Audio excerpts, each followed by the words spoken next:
Imagine being alone on a dark, rainy road when someone knocks on your car window, the stranger who shouldn't even be alive.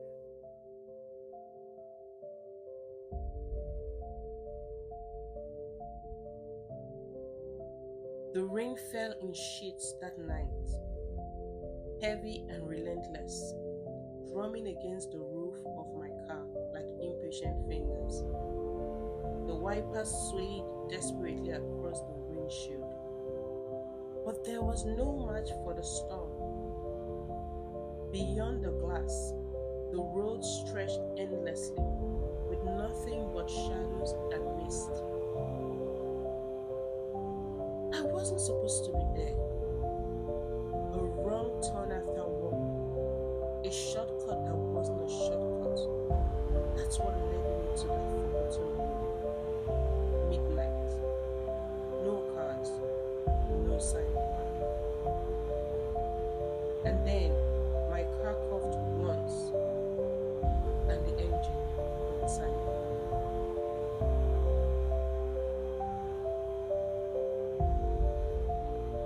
The silence that followed was defeating. Only the rain and my quickened breathing filled the void. I fumbled for my phone. 3% battery, no signal. The glowing word on the screen mocked me. No service.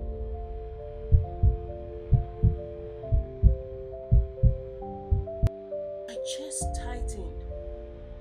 You know that feeling when your heart climbs up into your throat? That was me, stranded in the storm, with nothing but dark for company.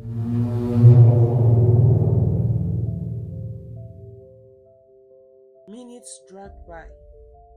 I tried the ignition again. Nothing. Again. And still nothing. My hands trembled against the wheels. And then, knock knock, a knock on the glass. I froze. My body turned to stone. Every nerve in me screamed to stay alive. Slowly, I lifted my gaze. Through the blare of raindrops, a figure stood outside my window. Tall, a hood pulled low, face hidden in shadow. The storm blurred his edges, making him look less like a man and more like something the night had created. Relief was not my first thought, fear was. The hooded man didn't move except to raise a hand, gesturing calmly towards the hood of my car. His posture wasn't threatening, but the timing, the place, and every part of me hesitated. I cracked the window just an inch. My voice was shaky. Can I help you? The answer came low, steady, and almost kind. Need help? Before I could answer, he was already moving. A flashlight beam cut through the storm, illuminating the wet metal of my car. Tools appeared in his hands. His movement practiced, quick, and almost rehearsed.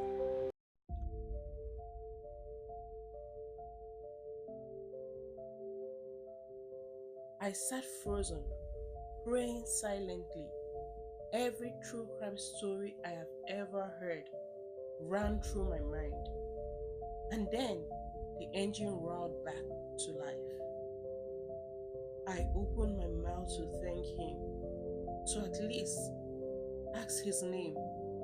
But he was already walking away. The storm swallowed him. No goodbyes, no passing glance. He faded against the rain. The next morning, I couldn't shake it off.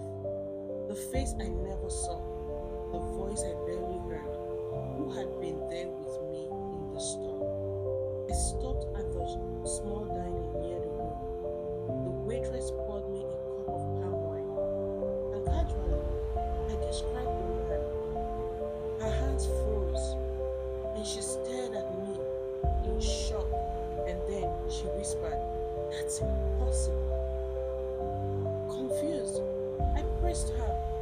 impossible? Her voice trembled when she answered, the man you're describing is no more. A car crash on the same road 10 years ago, almost today.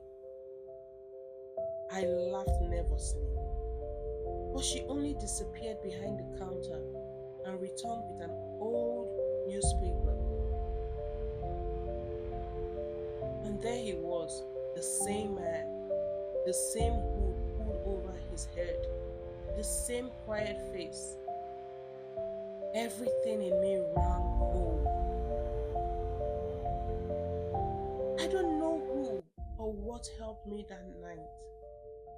Maybe it was chance. Maybe it was something more. But sometimes the ones who save us aren't the ones we expect. Maybe angels wear hoods. Maybe strangers aren't strangers after all.